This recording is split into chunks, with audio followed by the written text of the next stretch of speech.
చూసారా మన గోదావరిలో దొరికే చిన్న మూసలండి. వెంకీ మలేశ్వరి కిచెన్ స్వాగతం అండి. ఈ రోజు మనం చేసుకోబోయే రెసిపీ గోదావరి చిన్న మూసలు ఎగురు చేస్తానండి. దానికి సామాన్లతో పాటు తయారు చేసే విధానం అంతా కూడా చూపిస్తాను.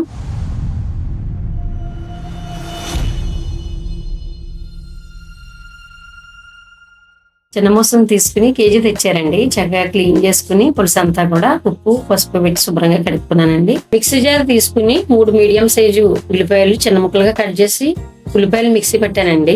పచ్చిమిర్చి కూడా 3 కట్ చేసి వేస్తున్నాను. ఇప్పుడు చేపల్లోకి 2 టేబుల్ స్పూన్ సాల్ట్, పసుపు 1 టేబుల్ స్పూన్, కారం 3 టేబుల్ స్పూన్లు అండి, జీలకర్ర పౌడర్ 1 టేబుల్ స్పూన్, ధనియాల powder 1 table spoon, garam masala 2 table spoon వేసానండి. చేపలకి ఇవన్నీ కూడా వేసి చక్కగా పట్టించాలండి. పట్టించి పక్కన పెట్టుకోవాలండి. బాగా కలుపుకోవాలి. చాలా ముక్క కూడా బాగా చేపకు ప్రతి చేపకి బాగా పట్టి కారం మసాలాలు చాలా టేస్ట్ గా ఉంటదండి. పక్కన పెట్టిన వెంటనే కడాయి పెట్టుకుని 50 గ్రాముల ఆయిల్ పోసానండి. చిన్న గరిటెల్లో 2 గరిటెల ఆయిల్ అండి. ఆయిల్ వీటెక్కిన తర్వాత ఉల్లిపాయ ముద్దను చేసుకున్నాం కదా, అది వేసి చక్కగా వేయించుకోవాలండి. దోరగా వేయించుకోవాలండి. ఉల్లిపాయ వేగడం బట్టి టేస్ట్ ఉంటది. పచ్చిమిర్చి కూడా తీసుకుని వేసాను. 3 పచ్చిమిర్చి వేసానండి. చూడండి చక్కగా అలా దోరగా వేయించుకోవాలండి. వేగిన తర్వాత మూత పెట్టుకుని అలా చూస్తూ చక్కగా కలుపుకుంటూ వేయించుకోవాలండి. చూడండి దోరగా వేగేయండి. 2 టేబుల్ స్పూన్ అల్లం వెల్లుల్లి పేస్ట్ వేస్తున్నానండి. చాలా బాగుంటదండి, టేస్ట్ ఇస్తుందండి కర్రీలో.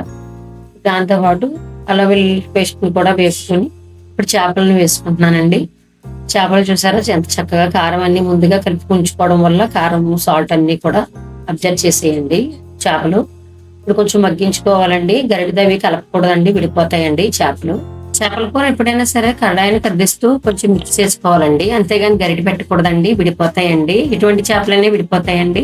చూడండి నేను ఎలా చేస్తానో వీడియోలో చూపించినట్టు చేస్తే చాలా బాగా అలా చేపలంగా ఉంటదండి.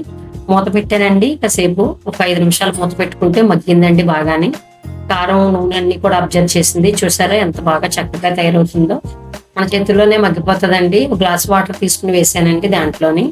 చూడండి ఒకసారి అలా కలిపి గరిటె ఏం పెట్టకుండా, అందులో చూసారా చేప ఎక్కడ విడవకుండా ఉంది. ఇప్పుడు మూత పెట్టేద్దామండి. ఒకసారి అలా చూసుకుని మూత పెట్టేద్దామండి. మూత పెట్టాం కదండి, చూడండి ఎంత చక్కగా ఉడుకుతుందో.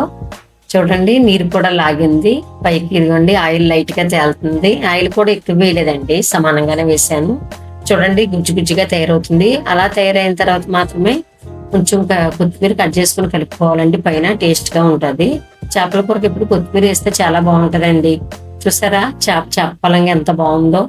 నేను ఫస్టే అన్నాను కదా మీతోటి, గరిటె పెడితే మాత్రం విడిపోతాయండి. చూసారా ఎంత చక్కగా ఉందో. ఒక ప్లేట్ తీసుకుని వేస్తున్నాను. చూడండి ఎంత చక్కగా వడ్డించుకుంటుంటే చక్కగా టేస్ట్ అనేది చేపల్లో తీస్తుంటేనే తెలిసిపోతుంది. ఎంతో టేస్ట్ గా ఉందండి ఈ కర్రీ.